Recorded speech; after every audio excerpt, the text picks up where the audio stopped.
Hi guys, कैसे हैं आप लोग। सो गाइस, वीडियो में हम जो जेई में 2024 में जो शिफ्ट 1 27 जनवरी के जो मोस्ट इंपॉर्टेंट टॉपिक्स हैं जिस पे क्वेश्चंस पूछे गए हैं वो डिस्कस करें, उससे side by side related information भी देखते जाएंगे ताकि कुछ अगर क्वेश्चन पूछा जाए तो हम उसमें आगे दिक्कत ना हो। ओके, तो पहला इंपॉर्टेंट टॉपिक है न्यूक्लियोटाइड पेयर्स।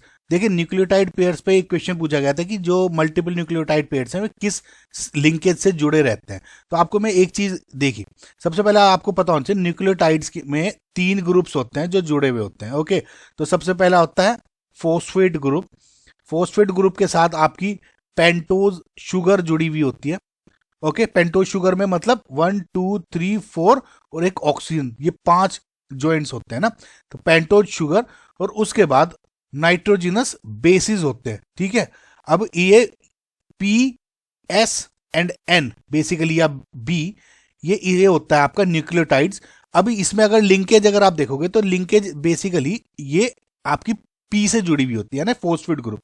ये देखिए इस तरह से जुड़ी हुई होती है। आपको मैं जल्दी से बता दूं कि जैसे ये एक तो पी एस बी ये हो गई, दूसरी अगर मैं पी एस बी ये लूं तो जो ज्वाइन होगा ये एस, एक का पेंटोज शुगर और एक का ये वाला।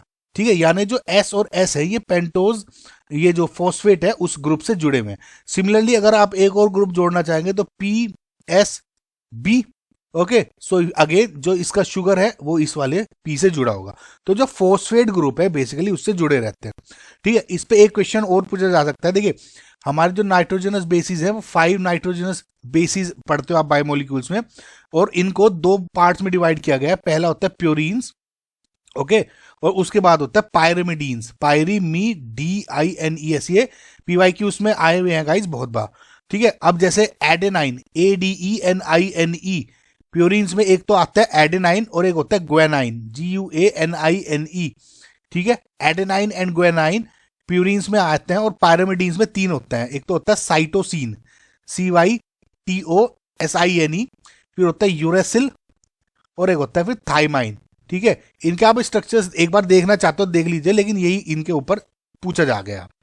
ओके, सो अगला जो टॉपिक है उस पे बेसिकली समझो कि मोस्ट इलेक्ट्रोनेगेटिव एलिमेंट क्या होता है आपका, अभी नो फ्लोरीन। तो उसमें क्वेश्चन था कि जो फ्लोरीन की ऑक्सीडेशन स्टेट बेसिकली, कि आपको एग्जांपल्स दिए गए थे और ये कह दिया कि जो वो एटम बताओ, एलिमेंट बताओ कि जिसमें जो ऑक्सीडेशन स्टेट चेंज नहीं करता या सिर्फ और सिर्फ -1 ऑक्सीडेशन स्टेट में रहता है। तो गाइज इकलौता एक फ्लोरीन ऐसा आपको एटम मिलेगा जिसकी ऑक्सीडेशन स्टेट सिर्फ और सिर्फ -1 होती है। इसके अलावा आपको दूसरे जो एलिमेंट्स हैं कोई भी हो, जैसे एच है या आपको HCl ले लिया, कुछ भी अगर Cl से ज्यादा, अगर मैं F यहाँ Cl लगा दूं, Cl यहाँ पे -1 है, इधर +1 हो जाएगी, है ना, बिकॉज F मोस्ट इलेक्ट्रोनेगेटिव है। सबके सब वेरिएबल ऑक्सीजन स्टेट्स रख सकते हैं, सिर्फ फ्लोरीन है जो सिंगल ऑक्सीडेशन स्टेट में रहता है, मोस्ट इलेक्ट्रोनेगेटिव एलिमेंट। ओके, इसके बाद में एक टॉपिक था जो इलेक्ट्रॉनिक कन्फिग्रेशन में पूछा गया था, जो एटॉमिक नंबर 60। ओके, सो नियोडाइमियम के ऊपर क्वेश्चन पूछा गया था, एटॉमिक नंबर 60। अब देखिए इसमें तो आपको पता ही है, ट्रिक्स आपने यूज की हुई होंगी कि 4f4 6s2। प्रॉब्लम ये नहीं है। अब देखिए एटॉमिक नंबर अगर 60 पे पूछा गया है तो आप ये 3 एटॉमिक नंबर हैं जिस पे आप 63, 64 एंड 65, इनको गाइज आप याद कर लेना, ये तीनों की एटॉमिक नंबर। ठीक है, इनके इलेक्ट्रॉनिक कन्फिग्रेशन इस बहुत इंपॉर्टेंट है। इस बार बहुत क्वेश्चन ऐसे आए हैं जो नीट से डायरेक्ट उठाए हुए थे, मतलब छोटे छोटे क्वेश्चन, आपको विश्वास नहीं होगा कि आप मेंस का एग्जाम दे रहे हो। तो 64 इसमें बहुत इंपॉर्टेंट है। 63, 64 एंड 65 एटॉमिक नंबर आप एक बार इलेक्ट्रॉनिक कन्फिग्रेशन जरूर देख लेना। ठीक है, इसके बाद में एक क्वेश्चन आपको, रिएक्शन जो आप कहते हैं ना, कि जैसे HBr के साथ अगर रिएक्शन कर रहे हो किसी एल्कीन की अगर किसी HBr के साथ रिएक्शन कर रहे हो तो वी नो कि जैसे फॉर एग्जांपल 3 मिथाइल हेक्स 2 इन का रिएक्शन किया गया HBr और H2O2 की प्रेजेंस में। अब देखिए इसमें H2O2 क्या है, और अगर H2O2 ना देते तब क्या होता, 3 मिथाइल। देखिए ये वाला जो कंपाउंड हो गया इस तरह का हो गया। अगर आप मैं सिर्फ और सिर्फ इसमें HBr से रिएक्शन कराता तो आपको मार्कोनिकोव्स प्रोडक्ट मिलता है, यानी जब ये H प्रोडक्ट प्रोटॉन पे अटैक करेगा तो यहां पे क्या बन जाएगा, ये वाला कार्बोकेटायन। लेकिन अगर मैं यहां पे HBr के साथ साथ H2O2 दे दूं तो जो लेस स्टेबल कार्बोकेटायन है वो बनता है, यानी जब ये ब्रेक होगा तो यहाँ पे टर्शियरी बनता है, तो इस पे टूटेगा तो सेकेंडरी। तो इस केस में जो कार्बोकेटायन बनता है यहाँ पे बनेगा। समझ में आया? तो अगेन वही वाली बात, जब बी आर जोड़ोगे तो इसको हटा के बी आर यहाँ पे जोड़ दो, सिमिलरली बी आर इसमें यहाँ जुड़ जाएगा। क्योंकि क्वेश्चन में H2O2 था, तो H2O2 को क्या होगा, एंटी मार्कोनिकोव प्रोडक्ट जो होता है वो प्रीफर किया जाता है, H2O2 में बी आर होगा। इस क्वेश्चन में number of stereo isomers basically पूछे गए थे, तो क्योंकि ये वाला आपका प्रोडक्ट बन गया था, इसमें अगर आपको नंबर ऑफ स्टीरियो आइसोमर्स देखने हो तो इसका एक देखिए शॉर्टकट भी है, फॉर्मूला भी है। देखिए पहली बात तो अगर आप ये वाला देखिए बी आर, इसमें सबसे पहले तो आपको कायरल सेंटर्स देखने होंगे, एक तो ये कायरल सेंटर हो गया और एक ये हो गया, ठीक है। अब इसमें एक बात देखिए कि जब भी आपको मैं आपको फॉर्मुलेज बता रहा हूं, नंबर ऑफ स्टीरियो आइसोमर्स अगर पता करने हो, इसका स्ट्रेट फॉरवर्ड फॉर्मुलेज होते हैं कि सबसे पहले तो अगर जो कंपाउंड में आपके विदाउट प्लेन ऑफ सिमेट्री है, यानी प्लेन ऑफ सिमेट्री अगर प्लेन में नहीं है विदाउट, तो optical isomer optically active isomers देखेंगे तो 2n। n क्या है, नंबर ऑफ स्टीरियो आइसोमर्स। फिर रेसिमिक फॉर्म अगर पूछी जाएंगी तो हमेशा याद रखें जितनी भी ऑप्टिकली एक्टिव फॉर्म्स है उनको 2 कर दो तो वो बन जाएगा ये। मेसोमेरिक फॉर्म इसमें कितनी बनेंगी, 0 हमेशा। और अगेन जो टोटल अगर आपको स्टीरियो पूछ रहे हैं आइसोमर्स कितने बन रहे हैं, तो याद रखो optically active plus meso, racemic form नहीं है, ऑप्टिकली एक्टिव प्लस मेसो, यानी 2n+0 यानी 2n।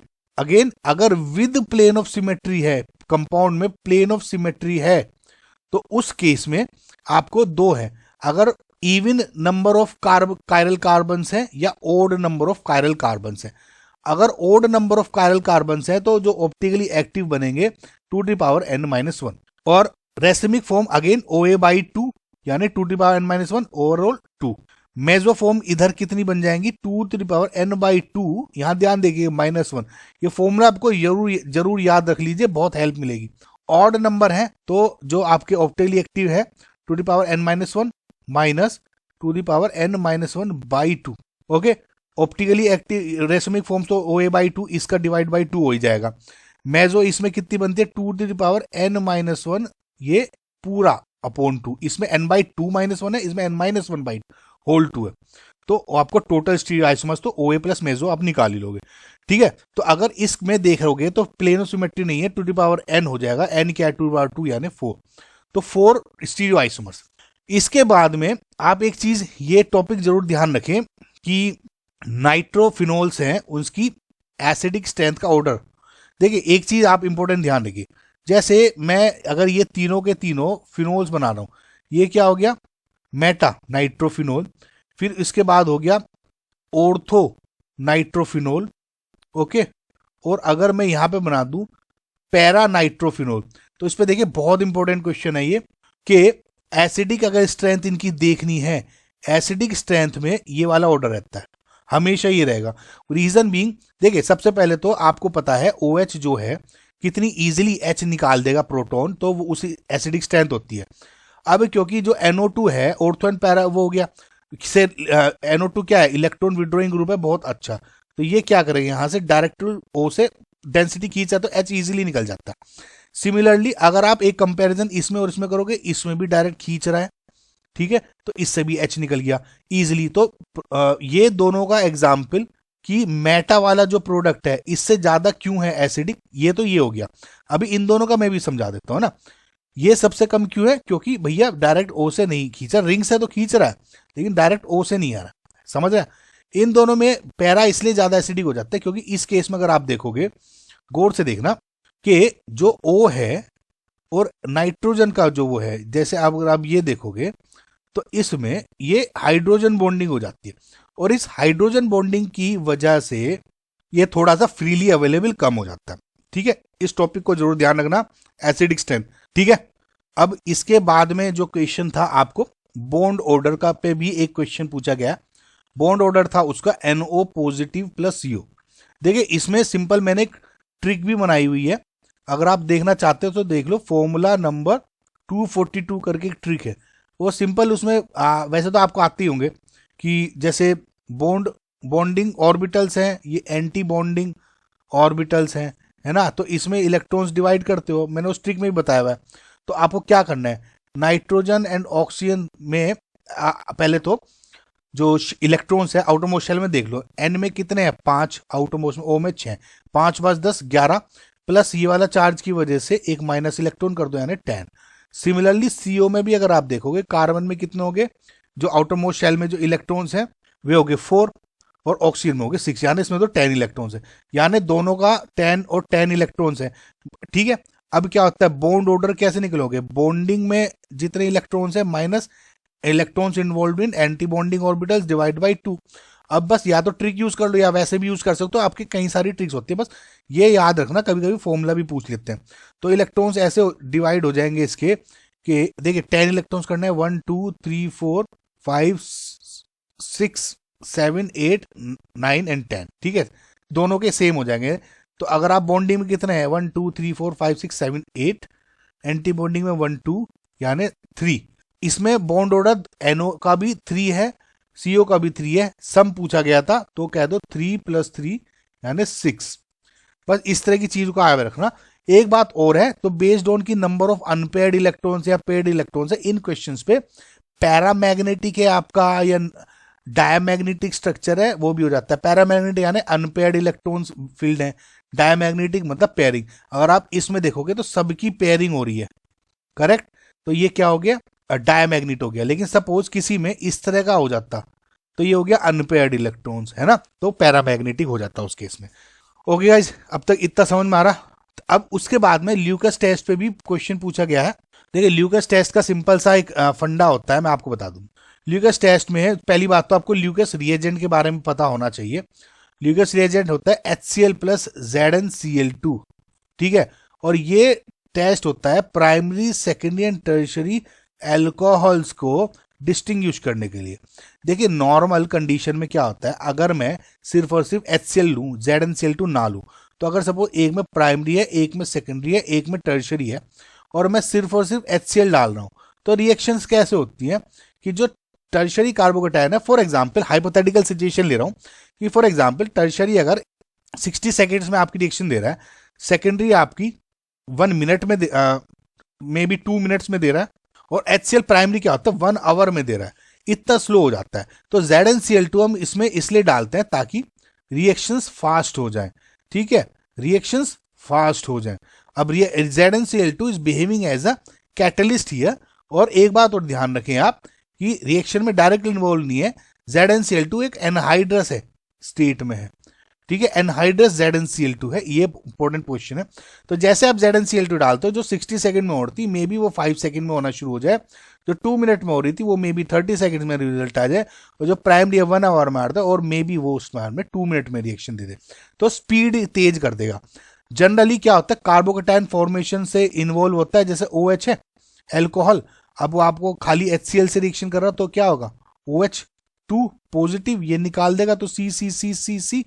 तो बेस्ड ऑन कार्बोकेटायन स्टेबिलिटी भी ये आपका डिवाइड होता है, हम बेसिकली डिसाइड करते हैं इससे। सामना गाइस, ये चीजें सारी की सारी आप ध्यान रखना। इसके बाद में एक IUPAC नोमेनक्लेचर भी था। ठीक है, IUPAC नोमेनक्लेचर में देखिए स्ट्रक्चर जो है वो इस तरह का था।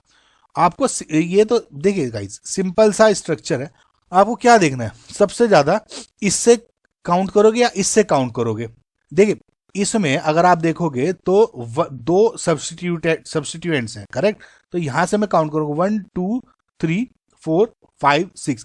देखिए इन क्वेश्चन में IUPAC नोमेनक्लेचर जब भी हो, आप हमेशा ऑप्शंस को देख के थोड़ा सा करने की कोशिश, कभी कभी आपको कोई कंफ्यूजन हो रहा है तो आप ऑप्शंस देख के भी हो सकता है वो इजीली कर लें।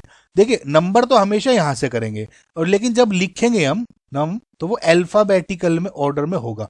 इसमें एक कंफ्यूजन और हो सकता है, देखिए इसमें क्या होगा 3 इथाइल। ठीक है, अब एक चीज ध्यान रखना, 3 इथाइल 1 डाई मिथाइल साइक्लोहेक्सेन नाम है। अब एक चीज में कंफ्यूजन हो जाता है बच्चों, देखिए ई और एम बाद में आता है, ई पहले आता है, इसलिए मैंने लिखा। बहुत बार स्टूडेंट कंफ्यूज इस डी से हो जाते हैं कि मेरे यहाँ डी तो पहले आता है ई से, तो मैंने 1 डाई मिथाइल क्यों नहीं लिखा पहले। ये वाले डाई ट्राई ये नहीं काउंट करते, ये जो मिथाइल इथाइल ये वाले है ना, ये काउंट होता है अल्फाबेटिकल ऑर्डर में, एंड दैट इज वाई ई वाला हमने पहले लिया। समझ में आया गाइस, इसके बाद में देखिए एक अच्छा क्वेश्चन पूछा गया था, इसमें मैं आपको एक साइड में चीज, दो चार चीज और बताऊंगा। हाईएस्ट इनोल कंटेंट पूछा गया था। हाईएस्ट इनोल कंटेंट पे देखिए गाइज, मैं एक चीज बताता हूँ। देखिए सबसे पहले तो फॉर एग्जाम्पल, ये आप एग्जाम्पल्स देखिए जिसमें साइक्लोहेक्सेन रिंग्स है और ये है, ठीक है। एक ये हो गया, एक ये हो गया एग्जाम्पल, एक आपको ये दे दिया। आपको जो इनोल कंटेंट देखना है उसमें सबसे ज्यादा जो कंफ्यूजन स्टूडेंट्स को होता है वो कहाँ होता है कि स्टूडेंट्स है ना इन स्ट्रक्चर्स को कंपेयर करना शुरू कर देते हैं। इनोल कंटेंट देके आपको कंपेयर कैसे करना है कि इसका जो टोटोमराइज होगा, करेक्ट। फॉर एग्जाम्पल अगर मैं यहां से इसको टोटोमराइज करता हूं इस एच से, ठीक है, तो ये एच कैसे टोटोमराइज हो जाएगा, ऐसे फॉर एग्जाम्पल यू, और यहां पे हो गया आपका ओ एच और ये हो गया इन, ठीक है। इस तरह से टोटोमराइज हो गया। तो इसका इनोल जो है वो ज्यादा स्टेबल है या ये ज्यादा स्टेबल है, कितना ज्यादा इनोल कंटेंट हुआ। देखिए इसमें क्या है, बहुत बार स्टूडेंट्स कंफ्यूज हो जाते हैं। बहुत बार इसमें आपको अल्फा हाइड्रोजन देख लीजिए, अल्फा हाइड्रोजन किस में ज्यादा है। नहीं तो एक चीज और देखिए, जो ये वाले जो एच है, करेक्ट, यानी दो ओ के बीच वाले जितने एच हैं वो समझो वो सबसे ज्यादा स्टेबल होता है। ये सबसे ज्यादा ये इन ग्रुप जो इस पोजीशंस को है ना, बोलते हो आप एक्टिव मिथिलीन, ठीक है। एक्टिव मिथिलीन पोजीशंस होती है और इस एक्टिव मिथिलीन ग्रुप्स हाइड्रोजन्स बोल देते हैं एच को। ये जो एच हैं दोनों, ये बहुत ही ज्यादा एसिडिक होते हैं और इस वजह से क्या है, बहुत ज्यादा स्टेबल टोटोमराइजेशन हो जाता है, ठीक है। इनोल कंटेंट में जब आप इनोल बना रहे हो, अगर वो मोर स्टेबल पोजीशन बन रही है तो उसमें इनोल कंटेंट ज्यादा है।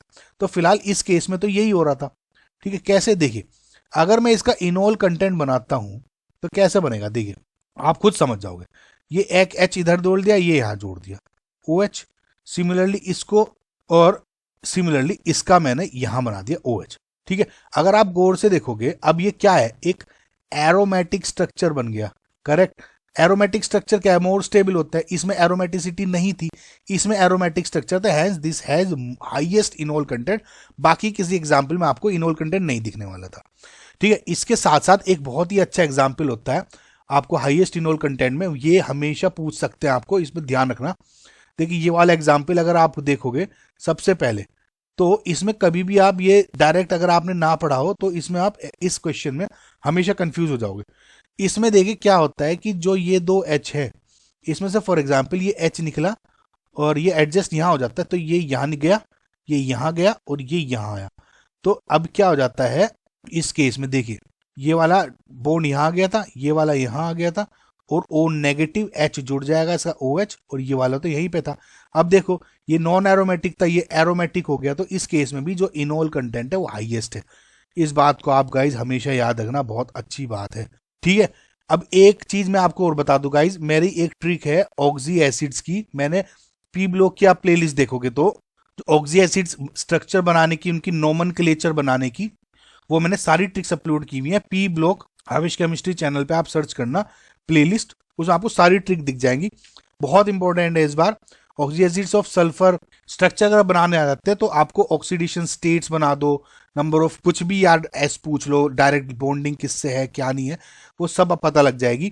नाइट्रोजन, सल्फर, कोई भी आपको पता करना हो, क्लोरीन वगैरह, हेलोजेंस, तो एक बार प्लीज, एक बार जरूर मैं आई रिक्वेस्ट कि आप ट्रिक देख लें। इसके बाद एक बहुत ही कॉमन क्वेश्चन था, जो ये वाला फॉर्मूला होता है ना आपका nth ऑर्बिटल में हाइड्रोजन लाइक एटम्स में R equal to N naught N square upon Z, correct. तो इसमें देखिए ये जो फॉर्मूला लगता है वो हाइड्रोजन लाइक एटम्स के लिए लगता है। तो मतलब हाइड्रोजन लाइक एटम्स के लिए कैसे, कि क्वेश्चन में क्या गया गया था कि इन्होंने कहा था कि थर्ड ऑर्बिट, एन क्या है यहाँ पे, nth ऑर्बिट, और जेड क्या है जो एटॉमिक नंबर है। अब मैं जैसे कह रहा हूं कि हाइड्रोजन लाइक एटम्स के लिए, मतलब अगर मैं हीलियम की बात करूं तो He+ की बात करूं जिसमें एक इलेक्ट्रॉन है, लिथियम की बात करूं तो Li2+ की बात करूं, इस तरह से, मतलब या उसमें मेंशन हो गया, इस तरह से दिया हुआ होगा, ठीक है। तो जैसे उन्होंने क्वेश्चन में बोला था कि जो इलेक्ट्रॉन है रेडियस उसकी थर्ड ऑर्बिट में इज R फॉर एग्जाम्पल, तो R equals to A naught, third orbit में क्या होगी 3 स्क्वायर, हाइड्रोजन की एज्यूम कर लो आप फॉर एग्जाम्पल, तो होगी 9a0, है ना। अब उन्होंने कहा था कि फोर्थ ऑर्बिट में क्या हो जाएगी, तो ये R इक्वल्स टू 9a0 थी, तो R equals to dash, fourth orbit के लिए निकालोगे तो 4 स्क्वायर डिवाइड बाई 1, तो 16 ए नॉट। अब इन्होंने कहा था इस आर की फॉर्म में आपको करना है, तो अगर आपको डिवाइड कर दो इन दोनों को तो R divide by R dash equals to A naught से ए नॉट गया 9/16। तो आर डैश जो फोर्थ ऑर्बिट की क्या हो जाएगी 10 बाई ये 16 है 16/9 आर, है ना। तो इस तरह से आपको फॉर्मूलेज यूज करने हैं। एटॉमिक स्ट्रक्चर की प्लेलिस्ट में मैं 50 बार समझा चुका हूं इसमें, अगर आप देखते हो। नाउ इसमें अब मैं एक दो चीज और पूछी गई थी एटॉमिक स्ट्रक्चर में, बहुत अच्छी है। देखिए कभी कभी आपको क्वेश्चन में क्या दे दिया जाएगा, जैसे एन की वैल्यू कुछ दे दी, ठीक है, एल की वैल्यू कुछ दे दी, एम की वैल्यू कुछ दे दी। अब ये कह देंगे कि अब ये बताओ इसमें जो ये है ऑर्बिटल की मैक्सिमम नंबर ऑफ ऑर्बिटल बताओ कि जो कि ये स्ट्रक्चर्स रख सकते हैं, ठीक है। इसमें देखिए आपको एक चीज देखनी है कि जैसे एन है 3 है, एल की वैल्यू क्या होती है एस पी डी एफ है, तो एल की वैल्यू उनके लिए 0 1 2 3 होती है, ठीक है गाइज। अब एक बात याद रखना, अब मैं जो मैं बताना चाह रहा हूँ, पी की वैल्यू 1 है तो एम की वैल्यू इनके लिए क्या होती है, पी की वैल्यू अगर 1 है तो एल की वैल्यू 1 है तो एम की वैल्यू क्या होगी -1 0 +1। तो अब इसमें एक चीज देखिए कि कन्वेंशनली क्या क्या गया है, P X P Y and P Z है फॉर एग्जाम्पल, तो उसमें पी एक्स +1 में हो सकता है, -1 में भी हो सकता है, पी वाई फॉर एग्जाम्पल +1 में भी हो सकता है, -1 में भी हो सकता है, लेकिन दोनों में से एक हमेशा 0 में रहेगा। यानी जो ये वाला है वो एक ले लिया, और इनमें सपोज पी एक्स +1 है तो वाई ये -1 और ये 0 हो जाएगा, ये -1 है तो ये +1 और 0 हो जाएगा, ठीक है। अब इसमें जब वो इन्होंने कहा है कि कितने ऑर्बिटल्स हैं जो ये वाला स्ट्रक्चर रख सकते हैं, तो इसके अकॉर्डिंग क्या हो जाएगा, अब पी जेड है एक ऑर्बिटल है पी जेड सिर्फ 0 रख सकता है, तो यानी m0 है L1 है, यानी 3p और m = 0 मतलब पी जेड, तो एक ही ऑर्बिटल है। अब एक चीज याद रखिए SPDF ये होते हैं सब शेल्स, ठीक है, तो p सब शेल हो गया, लेकिन ये एक इकलौता हो गया ऑर्बिटल, एक ऑर्बिटल में 2 इलेक्ट्रॉन्स ही आते हैं, स्पिन होता है ±½ समझ में आया। सिमिलरली इस पे अगर आपको ये पूछा गया कि अच्छा मुझे ये बता भाई कि अगर सपोज n = LM0 है और s की वैल्यू भी +½ दे दी, अब नंबर ऑफ इलेक्ट्रॉन्स पूछे गए हैं कि जो इस स्टेज को रख सकते हैं, तो मैंने क्या बताया आपको कि s की +½ दी हुई है, तो यानी अगर मैं ये हो गया 3p हो गया। अब p के बाद m0 की बात की है तो मैंने कह दिया तो चलो px py और फॉर एग्जाम्पल pz मान लो 0, तो एक ही ऑर्बिटल है p, अब तक तो ऑर्बिटल तो आ गया, लेकिन अब s की वैल्यू क्या है, इकलौता s होता है जो इलेक्ट्रॉन्स को बताता है, यानी ये वाला या ये +½ है -½ तो +½ हो गया एक, ठीक है, तो यानी एक ही इलेक्ट्रॉन है जो होगा। अगर मैं ये कहता +-½ तो इसमें प्लस दोनों इलेक्ट्रॉन्स आ जाते 2 इलेक्ट्रॉन्स।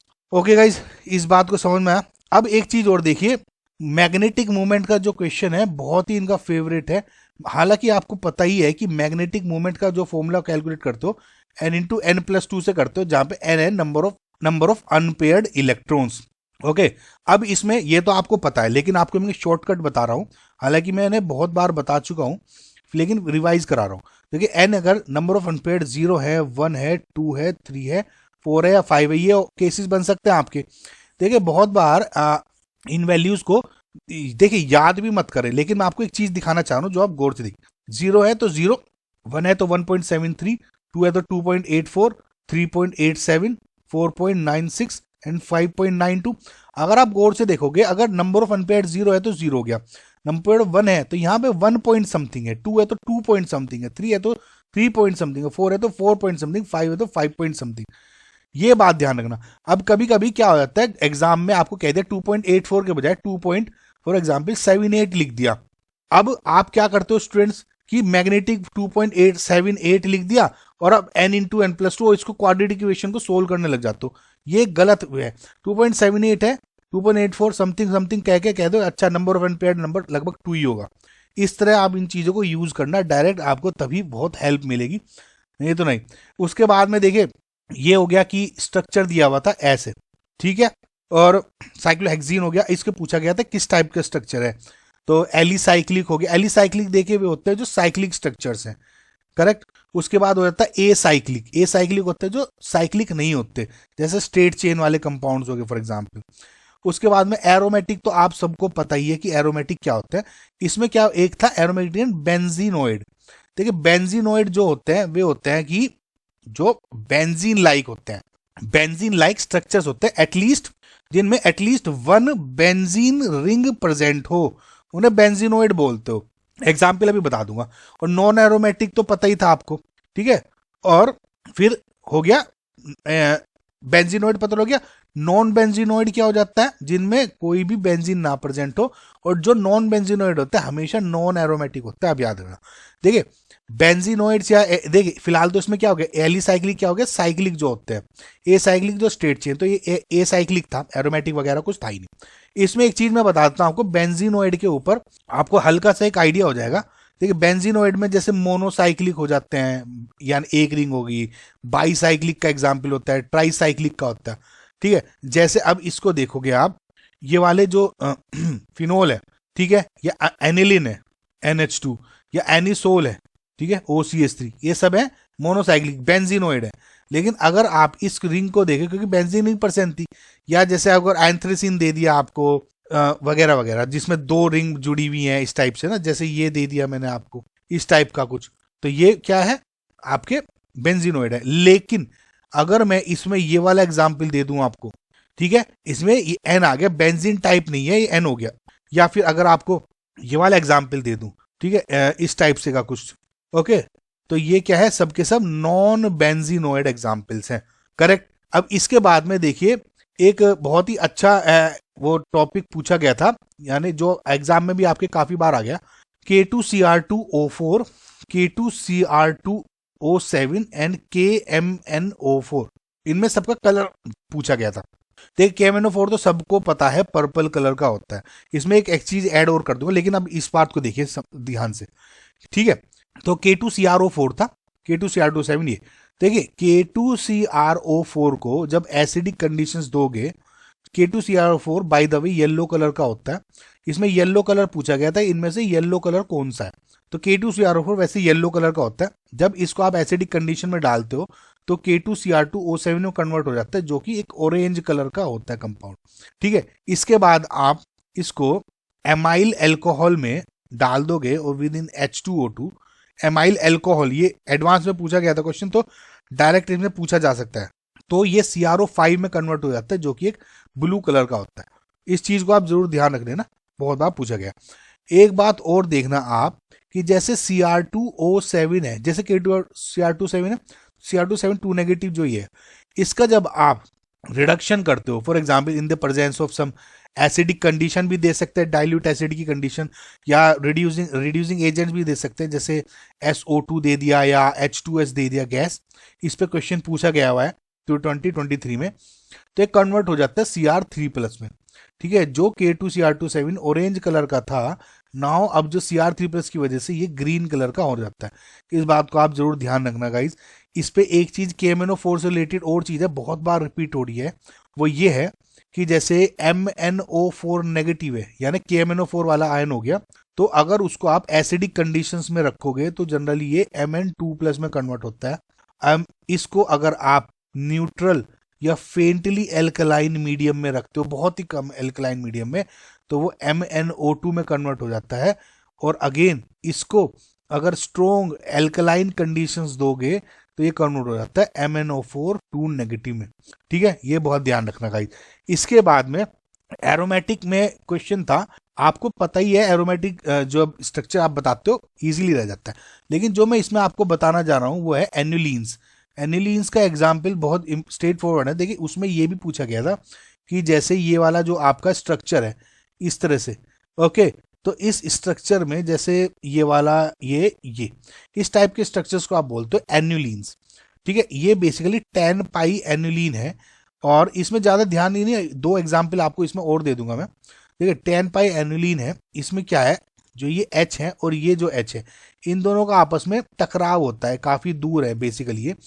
इन दोनों के टकराव होने की वजह से ये जो स्ट्रक्चर है नॉन प्लेनर हो जाता है, ठीक है। नॉन प्लेनर होने की वजह से नॉन एरोमेटिक हो जाता है, ये 10 पाई एनुलिन्स होने की वजह से, समझ में आया। लेकिन इसके बजाय अगर आप इस स्ट्रक्चर को देखोगे, ओके, तो इसमें आप देखोगे सब में H, यहाँ इन ये वाले जो है यहाँ सब में H प्रेजेंट है, लेकिन ये आपस में टकरा नहीं रहे क्योंकि एनफ स्पेस है। इसको बोलते हैं आप 14 पाई एनुलिन। ये प्लेनर स्ट्रक्चर है और आप देखोगे सारी कंडीशन मैच होके ये एरोमेटिक स्ट्रक्चर बन रहा है। सॉरी 18 पाई एनुअलीन्स होता है। 18 क्यों? 1 2 3 4 5 6 7 8 9 10 11 12 13 14 15 16 17 18 इलेक्ट्रॉन्स है। ओके, तो गाइज ये जरूर ध्यान रखना, आपको पूछा जा सकता है। इसके बाद में जो क्वेश्चन पूछा गया था वो पूछा गया था जैसे कोई कंपाउंड है, negative deviation from Rawls law कब दिखाते हैं, पॉजिटिव डेविएशन कैसे दिखाते हैं। देखिए एक सिंपल सा फंडा है, तो आपका सॉल्यूशन है 3 तरह के देखोगे। जैसे आइडियल हो गया जो कि रॉल्स लॉ फॉलो करते हैं, मतलब अगर आप बॉइलिंग पॉइंट और उनके कंपोजिशन का फॉर्मूला बनाते हो, देखिए सिंपल रिपीटेटिव है, इस तरह का स्ट्रक्चर बनता है, ये वेपर के लिए, ये लिक्विड के लिए। ओके, अब अगर आप इसके बाद बनते हैं आपके नेगेटिव डेविएशन शो करता है from ideal law, Rawls law, या पॉजिटिव डेविएशन। अगर negative deviation from Rawls law follow हो रहा है तो इसको आप बोलते हो गाइज मैक्सिमम बॉइलिंग एजियोट्रोप। ठीक है, अब इसमें जो स्ट्रक्चर आपका बनता है, देखिए इस तरह से बनेगा, ये इस तरह का थोड़ा लगभग। ठीक है, ओके, इस पॉइंट को क्या बोलते हो आप? T azeotrope. ये बॉइलिंग पॉइंट वो वाला है जिसपे जो वेपर और लिक्विड है दोनों की कंपोजिशन सेम है, इक्विलिब्रियम में। ये क्वेश्चन पूछा गया था, पूछा भी जा सकता है। और ये क्या है? मैक्सिमम बॉइलिंग एजियोट्रोप, मतलब इससे मैक्सिमम बॉइलिंग पॉइंट वाला है जिस पे एजियोट्रोप हो रहा है। नेगेटिव डेविएशन होता है। Positive deviation from Rawls law देखोगे तो वो मिनिमम बॉइलिंग एजियोट्रोप दिखाता है, जिसका स्ट्रक्चर कुछ इस तरह बन जाएगा, ऐसे कुछ इस तरह से बन जाएगा, इस टाइप से करके। ये ऊपर वीपी है और नीचे आपका हो गया लिक्विड, और ये बॉइलिंग पॉइंट हो गया, और ये ऐसे ये वाला जो पॉइंट है same T azeotrope boiling point का हो गया।